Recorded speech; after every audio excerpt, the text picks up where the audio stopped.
Kanchan Outlook। Satnam Shri Waheguru ji. Comment section ਦੇ ਵਿੱਚ Waheguru type ਕਰਕੇ ਫਤਿਹ ਕਬੂਲ ਕਰੋ ਜੀ। ਵਾਹਿਗੁਰੂ ਜੀ ਕਾ ਖਾਲਸਾ, ਵਾਹਿਗੁਰੂ ਜੀ ਕੀ ਫਤਿਹ। ਤੁਸੀਂ ਆਪਣੇ ਸੁਝਾਅ ਅਤੇ ਸਵਾਲ ਵੀ ਕਮੈਂਟ ਕਰ ਸਕਦੇ ਹੋ। ਤੁਹਾਡੇ ਸੁਝਾਵਾਂ ਦੇ ਉੱਤੇ ਕੰਮ ਕਰਨ ਦੀ ਅਤੇ ਤੁਹਾਡੇ ਸਵਾਲਾਂ ਦੇ ਛੇਤੀ ਤੋਂ ਛੇਤੀ ਜਵਾਬ ਦੇਣ ਦੀ ਪੂਰੀ ਕੋਸ਼ਿਸ਼ ਕੀਤੀ ਜਾਏਗੀ। ਅੱਜ ਸ੍ਰੀ ਗੁਰੂ ਗ੍ਰੰਥ ਸਾਹਿਬ ਜੀ ਦੇ 193ਵੇਂ ਅੰਗ ਦੀ ਬਾਣੀ ਦੀ ਵਿਆਖਿਆ ਕਰਦੇ ਹਾਂ ਜੀ। ਗੌੜੀ ਮਹਿਲਾ ਪੰਜਵਾਂ।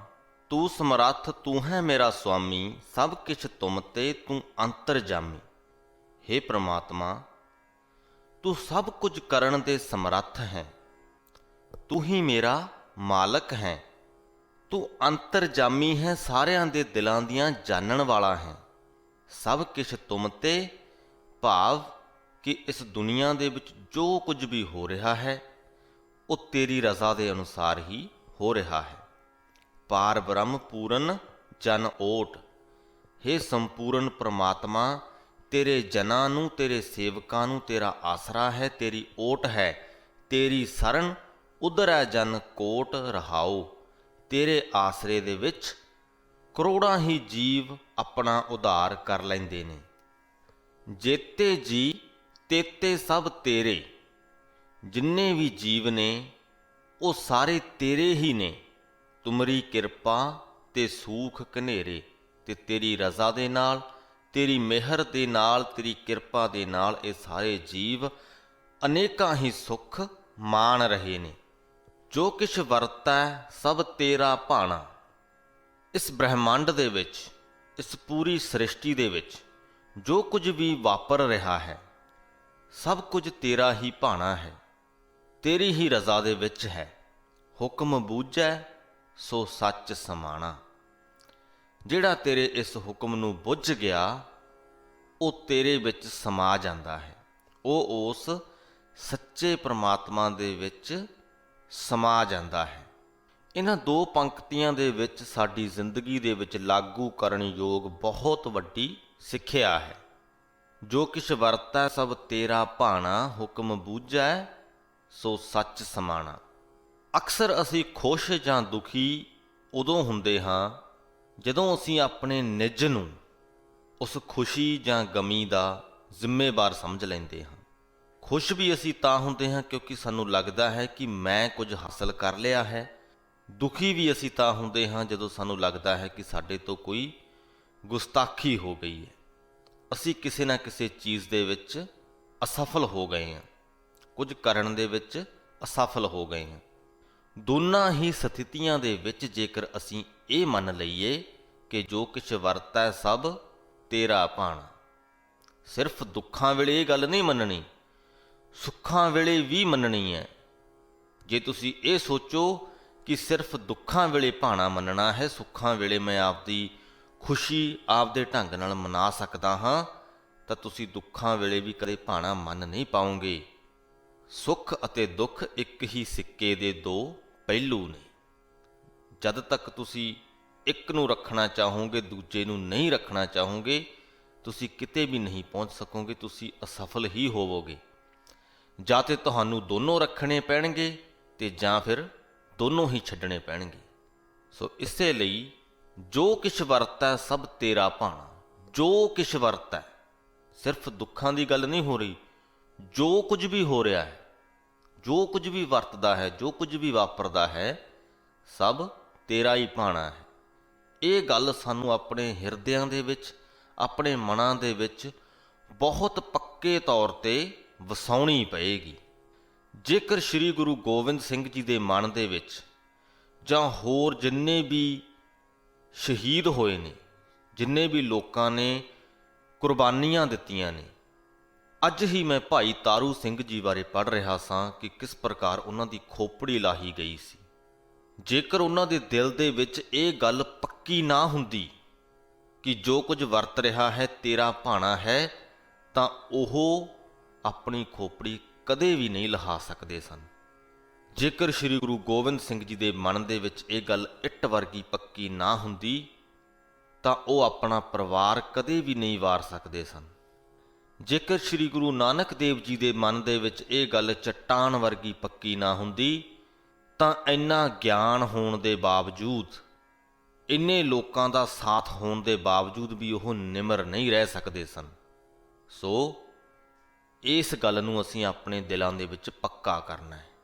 ਜੋ ਕਿਛ ਵਰਤੈ ਸਭ ਤੇਰਾ ਭਾਣਾ, ਹੁਕਮ ਬੂਝੈ ਸੋ ਸੱਚ ਸਮਾਣਾ। ਅਸੀਂ ਉਸ ਪਰਮਾਤਮਾ ਦੇ ਨਾਲ ਜੁੜਨਾ ਚਾਹੁੰਦੇ ਹਾਂ।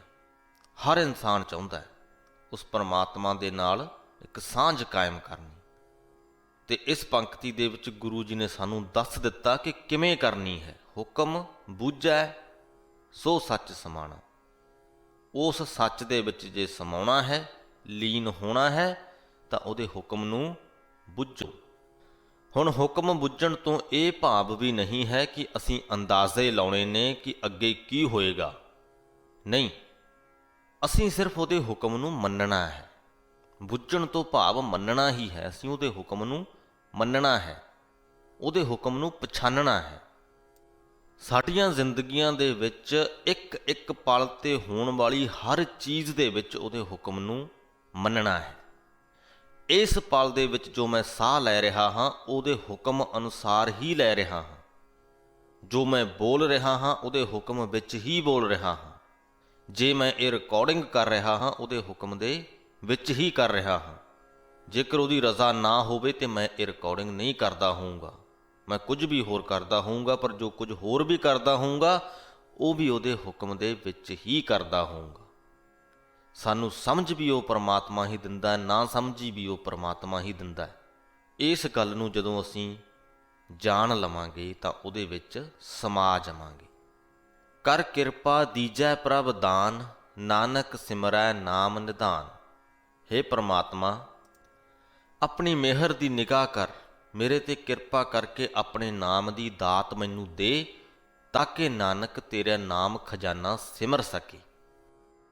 ਗੌੜੀ ਮਹਿਲਾ ਪੰਜਵਾਂ। ਤਾਕਾ ਦਰਸ ਪਾਈਐ ਵਡਭਾਗੀ, ਜਾ ਕੀ ਰਾਮ ਨਾਮ ਲਿਵ ਲਾਗੀ। ਜਿਸ ਵੱਡੇ ਭਾਗਾਂ ਵਾਲੇ ਮਨੁੱਖ ਨੇ ਉਸ ਪਰਮਾਤਮਾ ਦਾ ਦਰਸ਼ਨ ਪਾਇਆ ਹੈ, ਉਹਦੀ ਉਸ ਪਰਮਾਤਮਾ ਦੇ ਨਾਮ ਦੇ ਵਿੱਚ ਲਗਨ ਲੱਗ ਜਾਂਦੀ ਹੈ। ਤੇ ਉਸ ਪਰਮਾਤਮਾ ਦਾ ਦਰਸ਼ਨ ਅਸੀਂ ਆਪਣੀਆਂ ਅੱਖਾਂ ਦੇ ਨਾਲ ਨਹੀਂ, ਮਨ ਦੇ ਨਾਲ ਪਾਉਂਦੇ ਹਾਂ। ਕਿਉਂਕਿ ਉਹ ਪਰਮਾਤਮਾ ਨਿਰਾਕਾਰ ਹੈ। ਉਹਦਾ ਕੋਈ ਆਕਾਰ ਨਹੀਂ, ਕੋਈ ਰੂਪ ਨਹੀਂ ਜਿਹਨੂੰ ਅਸੀਂ ਆਪਣੀਆਂ ਅੱਖਾਂ ਦੇ ਨਾਲ ਵੇਖ ਸਕੀਏ। ਉਹਦਾ ਦਰਸ਼ਨ ਆਪਣੇ ਮਨ ਦੇ ਨਾਲ ਹੀ ਪਾਇਆ ਜਾਂਦਾ ਹੈ।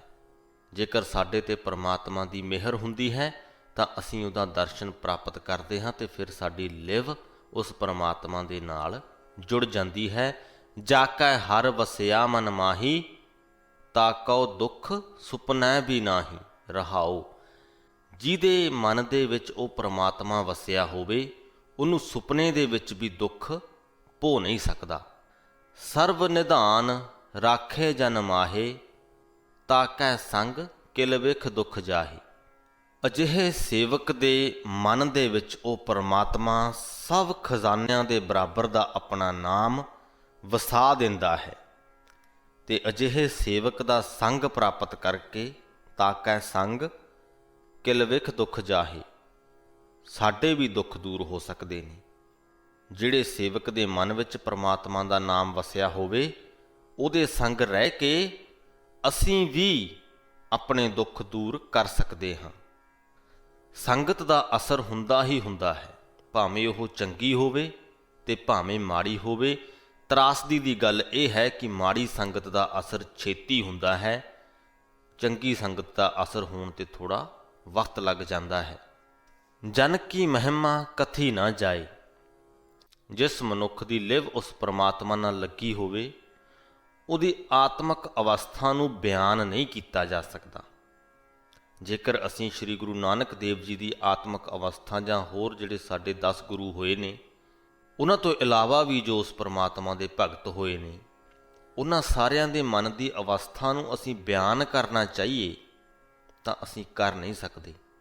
ਉਹ ਅਵਸਥਾ ਜਦ ਅਸੀਂ ਖੁਦ ਹਾਸਲ ਕਰਦੇ ਹਾਂ ਤਦ ਮਹਿਸੂਸ ਕਰ ਸਕਦੇ ਹਾਂ, ਪਰ ਉਹਨੂੰ ਮਹਿਸੂਸ ਕਰਕੇ ਅਸੀਂ ਖੁਦ ਵੀ ਬਿਆਨ ਨਹੀਂ ਕਰ ਸਕਦੇ ਸਾਡੇ ਮਨ ਦੀ ਉਸ ਅਵਸਥਾ ਨੂੰ।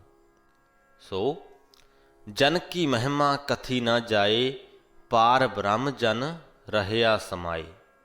ਤੇ ਅਜਿਹਾ ਜਨ ਉਸ ਪਾਰ ਬ੍ਰਹਮ ਦੇ ਵਿੱਚ ਸਮਾਇਆ ਰਹਿੰਦਾ ਹੈ, ਉਹ ਸੇਵਕ ਜਿਹਨੇ ਇਹ ਉੱਚੀ ਆਤਮਿਕ ਅਵਸਥਾ ਹਾਸਲ ਕੀਤੀ ਹੈ। ਕਰ ਕਿਰਪਾ ਪ੍ਰਭ ਬਿਨੋ ਸੁਨੀਜੈ। हे परमात्मा अपनी किरपा कर ते मेरी बेनती सुन। दास की धूर नानक को दीजै। ते नानक नूं अपने दासां दे चरनां दी धूड़ बख्श दे। गौड़ी महला पंजवां। हर सिमरत तेरी जाए बलाए, सर्ब कल्याण वसै मन आए। उस परमात्मा दा नाम सिमरन कीतियां साडियां बलावां लै जांदियां ने, दुख साडा पिछा छड्ड देंदे ने। सर्व कल्याण भाव के सारे ही सुख साडे मन दे विच आ वसदे ने। भज मन मेरे एको नाम। हे मेरे मन, उस एक परमात्मा दे नाम दा भजन कर। जी तेरे कै आवै काम रहाओ, क्योंकि ये नाम तेरी जिंद दा आसरा बनेगा, तेरी जिंद दे काम आवेगा। रैन दिनस गुण गाओ अनंता, गुरपूरे का निर्मल मनता। संपूर्ण गुरु का पवित्र उपदेश लै ते दिन रात उस अनंत परमात्मा के गुण गाउंदा रह। छोड़ उपाव एक टेक राख। उस परमात्मा नाल जुड़न दे, जन्म मरण दे बंधनां नूं कट्टण दे, संसार समुंदर तो पार लंघण दे सारे उपाय छड्ड के उस एक परमात्मा दे विच टेक रख। उहदा आसरा तक, उहदे ते भरोसा रख, उहदे नाल लिव जोड़ अते महापदारथ अमृत रस चाख। ते उहदे नाम अमृत रूपी रस चख के वेख, जिहड़ा कि महापदार्थ है, भाव सारे पदार्थां तो उत्तम पदार्थ है। बिखम सागर तेई जन तरे। इस संसार समुंदर जो एक औखा समुंदर है, इनू उही जन तरदा है। नानक जाको नदर करे। हे नानक, जिस दे उपर वो परमात्मा मेहर दी निगाह करता है। उहदी मेहर दी निगाह तो बिना इस संसार समुंदर नू तरना बड़ा औखा है। गौड़ी महला पंजवां। हिरदै चरण कमल प्रभ धारे, पूरे सतगुर मिल निसतारे। ਜਿਹੜੇ ਮਨੁੱਖ ਉਸ ਪਰਮਾਤਮਾ ਦੇ ਸੁੰਦਰ ਚਰਨਾਂ ਨੂੰ ਆਪਣੇ ਹਿਰਦੇ ਦੇ ਵਿੱਚ ਟਿਕਾ ਕੇ ਰੱਖਦੇ ਹਨ, ਉਹ ਪੂਰੇ ਸਤਿਗੁਰੂ ਨੂੰ ਮਿਲ ਕੇ ਇਸ ਸੰਸਾਰ ਸਮੁੰਦਰ ਤੋਂ ਪਾਰ ਲੰਘ ਜਾਂਦੇ ਹਨ। ਗੋਵਿੰਦ ਗੁਣ ਗਾਵੋ ਮੇਰੇ ਭਾਈ। हे ਮੇਰੇ ਭਾਈ, ਉਸ ਗੋਵਿੰਦ ਦੇ, ਉਸ ਪਰਮਾਤਮਾ ਦੇ ਗੁਣ ਗਾਉਂਦੇ ਰਹੋ। ਮਿਲ ਸਾਧੂ ਹਰ ਨਾਮ ਧਿਆਈ ਰਹਾਓ। ਤੇ ਸਾਧ ਸੰਗਤ ਦੇ ਵਿੱਚ ਮਿਲ ਕੇ उस परमात्मा का नाम ध्याउंदे रहो। दुलभ दे होई परवान, सतगुर ते पाया नाम निशान। ਜਿਹੜੇ ਮਨੁੱਖ ਜ਼ਿੰਦਗੀ ਦੇ ਸਫ਼ਰ ਦੇ ਲਈ ਕੰਮ ਆਉਣ ਵਾਲੀ परमात्मा ਦੇ ਨਾਮ ਰੂਪੀ ਰਾਸ ਪੂੰਜੀ ਉਸ ਸਤਿਗੁਰੂ ਤੋਂ ਹਾਸਲ ਕਰਦੇ ਨੇ। ਸਤਗੁਰ ਤੇ ਪਾਇਆ ਨਾਮ ਨਿਸ਼ਾਨ, ਦੁਲਭ ਦੇ ਹੋਈ ਪ੍ਰਵਾਨ। ਉਹਨਾਂ ਦੀ ਦੁਰਲਭ ਮਨੁੱਖੀ ਦੇ ਪ੍ਰਵਾਨ ਹੋ ਜਾਂਦੀ ਹੈ। ਹਰ ਸਿਮਰਤ ਪੂਰਨ ਪਦ ਪਾਇਆ। ਉਸ ਪ੍ਰਮਾਤਮਾ ਨੂੰ ਸਿਮਰ ਕੇ ਉਹ ਉੱਚ ਆਤਮਿਕ ਅਵਸਥਾ ਹਾਸਲ ਕਰ ਲੈਂਦੇ ਨੇ ਤੇ ਸਾਧ ਸੰਗ ਭੈ ਭਰਮ ਮਿਟਾਇਆ। ਸਾਧ ਸੰਗਤ ਦੇ ਵਿੱਚ ਜੁੜ ਕੇ ਆਪਣਾ ਡਰ ਅਤੇ ਭੁਲੇਖੇ ਮਿਟਾ ਲੈਂਦੇ ਨੇ। ਜਤ ਕਤ ਦੇਖੋ ਤਤ ਰਹਿਆ ਸਮਾਏ, ਨਾਨਕ ਦਾਸ ਹਰ ਕੀ ਸਰਨਾਏ। ਜੋ ਪਰਮਾਤਮਾ ਦੇ ਸੇਵਕ ਹਨ, ਉਹਦੀ ਸ਼ਰਨ ਦੇ ਵਿੱਚ ਰਹਿੰਦੇ ਹਨ, ਉਹਦੇ ਆਸਰੇ ਦੇ ਵਿੱਚ ਰਹਿੰਦੇ ਹਨ ਤੇ ਜਤ ਕਤ ਦੇਖੋ ਤਤ ਰਹਿਆ ਸਮਾਏ। ਉਹ ਜਿੱਧਰ ਵੀ ਦੇਖਦੇ ਹਨ ਉਹਨਾਂ ਨੂੰ ਪਰਮਾਤਮਾ ਵਿਆਪਕ ਨਜ਼ਰ ਆਉਂਦਾ ਹੈ। ਇਹ ਵੀ ਇੱਕ ਬਹੁਤ ਵੱਡੀ ਸਿੱਖਿਆ ਹੈ, ਬਹੁਤ ਵੱਡੀ ਗੱਲ ਹੈ ਕਿ ਜਤ ਕਤ ਦੇਖੋ ਤਤ ਰਹਿਆ ਸਮਾਏ। ਅਸੀਂ ਬਹੁਤ ਵਾਰ ਸੋਚਦੇ ਹਾਂ ਕਿ ਉਸ ਪਰਮਾਤਮਾ ਦਾ ਦਰਸ਼ਨ ਕਿਵੇਂ ਪਾਇਆ ਜਾਏ, ਤੇ ਜਿਸ ਤਰ੍ਹਾਂ ਅਸੀਂ ਪਹਿਲਾਂ ਗੱਲ ਕੀਤੀ ਹੈ ਕਿ ਉਹਦਾ ਦਰਸ਼ਨ ਅਸੀਂ ਅੱਖਾਂ ਨਾਲ ਨਹੀਂ ਮਨ ਨਾਲ ਪਾ ਸਕਦੇ ਹਾਂ। ਤੇ ਜਦੋਂ ਮਨ ਨੂੰ ਉਹਦੇ ਨਾਲ ਜੋੜਦੇ ਹਾਂ ਤਾਂ ਫਿਰ ਸਾਨੂੰ ਹਰ ਪਾਸੇ ਉਹ ਪਰਮਾਤਮਾ ਨਜ਼ਰ ਆਉਂਦਾ ਹੈ। ਕਿਤੇ ਦੂਰ ਦੁਰਾਡੇ ਥਾਵਾਂ 'ਤੇ ਜਾਣ ਦੀ ਸਾਨੂੰ ਲੋੜ ਨਹੀਂ ਪੈਂਦੀ। ਮੈਂ ਹਮੇਸ਼ਾ ਕਹਿਣਾ ਹੁੰਨਾ ਕਿ ਵਗਦੀਆਂ ਹਵਾਵਾਂ ਦੇ ਵਿੱਚੋਂ ਸਾਨੂੰ ਪ੍ਰਮਾਤਮਾ ਨਜ਼ਰ ਆਉਂਦਾ ਹੈ, ਚੱਲਦੇ ਸਾਹਾਂ ਦੇ ਵਿੱਚੋਂ ਸਾਨੂੰ ਪ੍ਰਮਾਤਮਾ ਨਜ਼ਰ ਆਉਂਦਾ ਹੈ, ਉੱਡਦੇ ਫਿਰਦੇ ਉਹਦੇ ਜੀਵਾਂ ਦੇ ਵਿੱਚੋਂ ਸਾਨੂੰ ਪ੍ਰਮਾਤਮਾ ਨਜ਼ਰ ਆਉਂਦਾ ਹੈ, ਲਹਿ ਲਹਾਉਂਦੀਆਂ ਫਸਲਾਂ ਦੇ ਵਿੱਚੋਂ ਸਾਨੂੰ ਪ੍ਰਮਾਤਮਾ ਨਜ਼ਰ ਆਉਂਦਾ ਹੈ। ਪਰ ਇਹ ਤਦ ਹੀ ਹੁੰਦਾ ਹੈ ਜਦ ਸਾਡੀ ਲਿਵ ਉਹਦੇ ਨਾਲ ਜੁੜੀ ਹੁੰਦੀ ਹੈ, ਜਦ ਅਸੀਂ ਇਸ ਗੱਲ ਨੂੰ ਮੰਨਦੇ ਹਾਂ ਕਿ ਉਹ ਪ੍ਰਮਾਤਮਾ ਹਰ ਥਾਂ ਵਿਆਪਕ ਹੈ, ਜਦ ਅਸੀਂ ਇਸ ਗੱਲ ਨੂੰ ਮੰਨਦੇ ਹਾਂ ਕਿ ਜੋ ਕੁਛ ਵਰਤੈ ਸਭ ਤੇਰਾ ਭਾਣਾ। ਇਹ ਜੋ ਹਵਾ ਚੱਲ ਰਹੀ ਹੈ ਇਹਨੂੰ ਕੌਣ ਚਲਾ ਰਿਹਾ ਹੈ? ਜਦ ਤੱਕ ਅਸੀਂ ਇਹ ਨਹੀਂ ਮੰਨਦੇ ਕਿ ਇਹਨੂੰ ਪ੍ਰਮਾਤਮਾ ਚਲਾ ਰਿਹਾ, ਇਸ ਹਵਾ ਦੇ ਵਿੱਚੋਂ ਅਸੀਂ ਉਹਦਾ ਦਰਸ਼ਨ ਕਿਵੇਂ ਕਰ ਸਕਦੇ ਹਾਂ? ਸੋ ਇਹ ਗੱਲ ਮੰਨਣੀ ਪੈਂਦੀ ਹੈ, ਉਹ ਵੀ ਪੂਰੀ ਦ੍ਰਿੜਤਾ ਦੇ ਨਾਲ ਮੰਨਣੀ ਪੈਂਦੀ ਹੈ। ਫੇਰ ਹੀ ਅਸਰ ਹੁੰਦਾ ਹੈ, ਫੇਰ ਹੀ ਅਸੀਂ ਕਹਿ ਸਕਦੇ ਹਾਂ ਕਿ ਜਤ ਕਤ ਦੇਖੋ ਤਤ ਰਹਿਆ ਸਮਾਏ। ਗੌੜੀ ਮਹਿਲਾ ਪੰਜਵਾਂ। ਗੁਰ ਜੀ ਕੇ ਦਰਸ਼ਨ ਕਉ ਬਲ ਜਾਓ, ਜਪ ਜਪ ਜੀਵਾਂ ਸਤਿਗੁਰ ਨਾਉ। ਕਿ ਮੈਂ ਗੁਰੂ ਜੀ ਦੇ ਦਰਸ਼ਨਾਂ ਤੋਂ ਬਲਿਹਾਰੇ ਜਾਂਦਾ ਹਾਂ, ਉਸ ਸਤਿਗੁਰੂ ਦਾ ਨਾਮ ਜਪ ਜਪ ਕੇ ਜਿਉਂਦਾ ਹਾਂ। ਅਸੀਂ ਸ੍ਰੀ ਗੁਰੂ ਗ੍ਰੰਥ ਸਾਹਿਬ ਜੀ ਨੂੰ ਮੱਥਾ ਕਿਉਂ ਟੇਕਦੇ ਹਾਂ?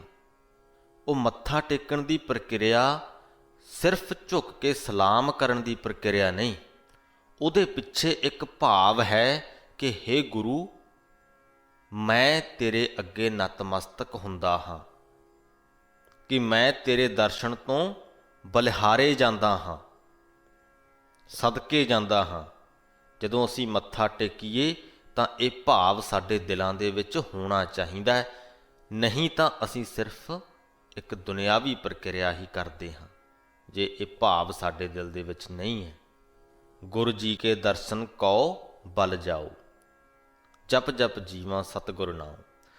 ਪਾਰ ਬ੍ਰਹਮ ਪੂਰਨ ਗੁਰਦੇਵ, ਹੇ ਪ੍ਰਮਾਤਮਾ, ਹੇ ਸੰਪੂਰਨ ਗੁਰੂ, ਕਰ ਕਿਰਪਾ ਲਾਗੋ ਤੇਰੀ ਸੇਵ ਰਹਾਓ। ਮੇਰੇ ਤੇ ਕਿਰਪਾ ਕਰ ਕਿ ਮੈਂ ਤੇਰੀ ਸੇਵਾ ਦੇ ਵਿੱਚ ਲੱਗਿਆ ਰਵਾਂ। ਚਰਨ ਕਮਲ ਹਿਰਦੈ ਔਰ ਧਾਰੀ, ਜਿਹੜੇ ਪ੍ਰਮਾਤਮਾ ਦੇ ਸੇਵਕ ਨੇ ਉਹਨਾਂ ਨੇ ਪ੍ਰਮਾਤਮਾ ਦੇ ਚਰਨਾਂ ਨੂੰ ਆਪਣੇ ਹਿਰਦੇ ਦੇ ਵਿੱਚ ਵਸਾਇਆ ਹੁੰਦਾ ਹੈ। ਮਨ ਤਨ ਧਨ ਗੁਰ ਪ੍ਰਾਨ ਆਧਾਰੀ। ਤੇ ਗੁਰੂ ਉਹਨਾਂ ਦੇ ਮਨ ਦਾ, ਉਹਨਾਂ ਦੇ ਤਨ ਦਾ, ਉਹਨਾਂ ਦੇ ਧਨ ਦਾ ਤੇ ਉਹਨਾਂ ਦੀ ਜਿੰਦ ਦਾ ਆਸਰਾ ਬਣ ਜਾਂਦਾ ਹੈ। ਸਫਲ ਜਨਮ ਹੋਵੈ ਪ੍ਰਵਾਨ, ਗੁਰ ਪਾਰ ਬ੍ਰਹਮ ਨਿਕਟ ਕਰ ਜਾਣ। ਗੁਰੂ ਨੂੰ ਅਤੇ ਪਰਮਾਤਮਾ ਨੂੰ ਆਪਣੇ ਨੇੜੇ ਸਮਝ, ਆਪਣੇ ਅੰਦਰ, ਆਪਣੇ ਵਿੱਚ, ਆਪਣੇ ਆਸ-ਪਾਸ ਹਰ ਥਾਂ ਉਹਨੂੰ ਵਸਦਾ ਹੋਇਆ ਮੰਨ। ਗੁਰ ਪਾਰ ਬ੍ਰਹਮ ਨਿਕਟ ਕਰ ਜਾਣ। ਤੇ ਅਜਿਹਾ ਕਰਕੇ ਸਫਲ ਜਨਮ ਹੋਵੈ ਪ੍ਰਵਾਨ, ਤੇਰਾ ਮਨੁੱਖਾ ਜਨਮ ਸਫਲ ਹੋ ਜਾਏਗਾ ਤੇ ਉਸ ਪ੍ਰਮਾਤਮਾ ਦੀ ਹਜ਼ੂਰੀ ਦੇ ਵਿੱਚ ਤੈਨੂੰ ਪ੍ਰਵਾਨਗੀ ਮਿਲੇਗੀ। ਸੰਤ ਧੂਰ ਪਾਈਐ ਵੱਡ ਭਾਗੀ, ਵੱਡੇ ਭਾਗਾਂ ਦੇ ਨਾਲ ਸੰਤਾਂ ਦੇ ਚਰਨਾਂ ਦੀ ਧੂੜ ਹਾਸਲ ਹੁੰਦੀ ਹੈ। ਨਾਨਕ ਗੁਰ ਭੇਟਤ ਹਰ ਸਿਉ ਲਿਵ ਲਾਗੀ। ਹੇ ਨਾਨਕ, ਗੁਰੂ ਦੇ ਦਰਸ਼ਨ ਕਰਕੇ, ਗੁਰੂ ਦੇ ਨਾਲ ਮਿਲ ਕੇ ਉਸ ਪ੍ਰਮਾਤਮਾ ਦੇ ਨਾਲ ਲਿਵ ਜੋੜੀ ਜਾ ਸਕਦੀ ਹੈ। ਤੇ ਇਸ ਗੱਲ ਦੇ ਵਿੱਚ ਬਿਲਕੁਲ ਵੀ ਝੂਠ ਨਹੀਂ ਹੈ। ਸ੍ਰੀ ਗੁਰੂ ਗ੍ਰੰਥ ਸਾਹਿਬ ਜੀ ਦੇ ਰੂਪ ਦੇ ਵਿੱਚ ਸਾਡੇ ਕੋਲ ਜੇ ਗੁਰੂ ਨਾ ਹੁੰਦਾ ਤਾਂ ਅੱਜ ਅਸੀਂ ਉਸ ਪ੍ਰਮਾਤਮਾ ਨਾਲ ਲਿਵ ਕਿਵੇਂ ਜੋੜ ਪਾਉਂਦੇ? ਜਦੋਂ ਸਾਡੇ ਮਨਾਂ ਦੇ ਵਿੱਚ ਇਹ ਖਿਆਲ ਉਤਪੰਨ ਹੁੰਦਾ ਕਿ ਅਸੀਂ ਗੁਰੂ ਨੂੰ ਮਿਲਣਾ ਹੈ ਤਾਂ ਅਸੀਂ ਕਿੱਥੇ ਜਾਂਦੇ?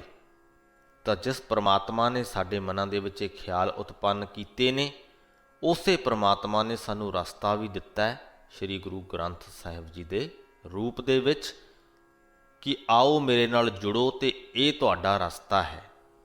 ਬਾਣੀ ਨੂੰ ਪੜ੍ਹੋ, ਸਮਝੋ, ਆਪਣੀਆਂ ਜ਼ਿੰਦਗੀਆਂ ਦੇ ਵਿੱਚ ਲੈ ਕੇ ਆਓ ਤੇ ਮੇਰੇ ਨਾਲ ਤੁਹਾਡੀ ਲਿਵ ਆਪਣੇ ਆਪ ਹੀ ਜੁੜ ਜਾਣੀ ਹੈ। ਸ੍ਰੀ ਗੁਰੂ ਗ੍ਰੰਥ ਸਾਹਿਬ ਜੀ ਦੇ 193ਵੇਂ ਅੰਗ ਦੀ ਬਾਣੀ ਦੀ ਵਿਆਖਿਆ ਇੱਥੇ ਹੀ ਸਮਾਪਤੀ ਹੁੰਦੀ ਹੈ ਜੀ। ਉਹਦੇ ਹੁਕਮ ਨੂੰ ਪਛਾਣਨ ਦੀ ਗੱਲ ਹੋਈ ਹੈ ਅੱਜ ਦੀ ਬਾਣੀ ਦੇ ਵਿੱਚ, ਉਹਦੇ ਭਾਣੇ ਦੀ ਗੱਲ ਹੋਈ ਹੈ, ਗੁਰੂ ਨੂੰ ਮਿਲ ਕੇ ਉਹਦੇ ਨਾਲ ਲਿਵ ਜੋੜਨ ਦੀ ਗੱਲ ਹੋਈ ਹੈ, ਹਰ ਥਾਂ ਉਸ ਪਰਮਾਤਮਾ ਨੂੰ ਵਿਆਪਕ ਜਾਣਨ ਦੀ ਗੱਲ ਹੋਈ ਹੈ। ਤੇ ਇਹ ਸਾਰੀਆਂ ਗੱਲਾਂ ਅਸੀਂ ਸਮਝਣੀਆਂ ਨੇ, ਆਪਣੇ ਆਪਣੇ ਮਨਾਂ ਦੇ ਵਿੱਚ ਪੱਕੀਆਂ ਕਰਨੀਆਂ ਨੇ, ਚੱਟਾਨ ਵਰਗੀਆਂ ਪੱਕੀਆਂ, ਕੋਈ ਹਿਲਾ ਨਾ ਸਕੇ। ਜ਼ਿੰਦਗੀ ਦੇ ਵਿੱਚ ਕੁਝ ਵੀ ਹੋਵੇ, ਕੁਝ ਵੀ, ਛੋਟੀ ਤੋਂ ਛੋਟੀ, ਵੱਡੀ ਤੋਂ ਵੱਡੀ ਗੱਲ, ਘਟਨਾ, ਹਾਦਸਾ, ਚੰਗਾ ਮਾੜਾ, ਖੁਸ਼ੀ ਦੇਣ ਵਾਲਾ, ਦੁੱਖ ਦੇਣ ਵਾਲਾ, ਕਿੱਦਾਂ ਦਾ ਵੀ ਹੋਵੇ, ਕੁਝ ਵੀ ਹੋਵੇ, ਇਹ ਗੱਲ ਸਾਨੂੰ ਨਹੀਂ ਭੁੱਲਣੀ ਚਾਹੀਦੀ ਕਿ ਇਹ ਉਸ ਪ੍ਰਮਾਤਮਾ ਦੇ ਹੁਕਮ ਦੇ ਅਨੁਸਾਰ ਹੀ ਹੋ ਰਿਹਾ ਹੈ, ਇਹ ਉਸ ਪ੍ਰਮਾਤਮਾ ਦਾ ਭਾਣਾ ਹੀ ਵਰਤ ਰਿਹਾ ਹੈ। ਇਹ ਗੱਲ ਸਾਨੂੰ ਭੁੱਲਣੀ ਨਹੀਂ ਚਾਹੀਦੀ। ਜਿਵੇਂ ਜਿਵੇਂ ਛੋਟੀ ਛੋਟੀ ਚੀਜ਼ ਤੇ ਅਸੀਂ ਇਸ ਗੱਲ ਨੂੰ ਚੇਤੇ ਕਰਦੇ ਰੱਖਾਂਗੇ, ਉਵੇਂ ਉਵੇਂ ਹੀ ਸਾਡੀ ਲਿਵ ਉਸ ਪਰਮਾਤਮਾ ਦੇ ਨਾਲ ਜੁੜਦੀ ਜਾਏਗੀ, ਸਾਡਾ ਮਨ ਸਥਿਰ ਹੁੰਦਾ ਜਾਏਗਾ। ਅੱਜ ਅਸੀਂ ਦੁੱਖਾਂ ਦੇ ਲਈ ਆਪਣੇ ਆਪ ਨੂੰ ਜ਼ਿੰਮੇਵਾਰ ਸਮਝਦੇ ਹਾਂ, ਖੁਸ਼ੀਆਂ ਦੇ ਲਈ ਵੀ ਆਪਣੇ ਆਪ ਨੂੰ ਜ਼ਿੰਮੇਵਾਰ ਸਮਝਦੇ ਹਾਂ, ਤਾਂ ਹੀ ਸਾਡਾ ਮਨ ਬਹੁਤ ਤੇਜ਼ੀ ਦੇ ਨਾਲ ਦੁਖੀ ਜਾਂ ਖੁਸ਼ ਹੁੰਦਾ ਹੈ। ਤੇ ਜਿਉਂ-ਜਿਉਂ ਇਹ ਜ਼ਿੰਮੇਵਾਰੀ ਆਪਣੇ ਤੋਂ ਲਾ ਕੇ ਉਸ ਪਰਮਾਤਮਾ ਤੇ ਸਿੱਟ ਦੇਵਾਂਗੇ ਕਿ ਹੇ ਪਰਮਾਤਮਾ, ਜੋ ਕੁਝ ਵੀ ਹੈ ਤੇਰਾ ਹੀ ਭਾਣਾ ਹੈ, ਮੇਰੀ ਕੋਈ ਜ਼ਿੰਮੇਵਾਰੀ ਨਹੀਂ, ਮੇਰੀ ਕੋਈ ਜ਼ਰੂਰਤ ਨਹੀਂ, ਉਵੇਂ ਉਵੇਂ ਹੀ ਅਸੀਂ ਸਥਿਰਤਾ ਵੱਲ ਨੂੰ ਵੱਧਦੇ ਜਾਵਾਂਗੇ। ਇਸੇ ਸੰਦੇਸ਼ ਦੇ ਨਾਲ ਹੀ ਅੱਜ ਦੀ ਵੀਡੀਓ ਦੀ ਸਮਾਪਤੀ ਕਰਦੇ ਹਾਂ ਜੀ। ਫਤਿਹ ਕਬੂਲ ਕਰਿਓ। ਵਾਹਿਗੁਰੂ ਜੀ ਕਾ ਖਾਲਸਾ, ਵਾਹਿਗੁਰੂ ਜੀ ਕੀ ਫਤਿਹ।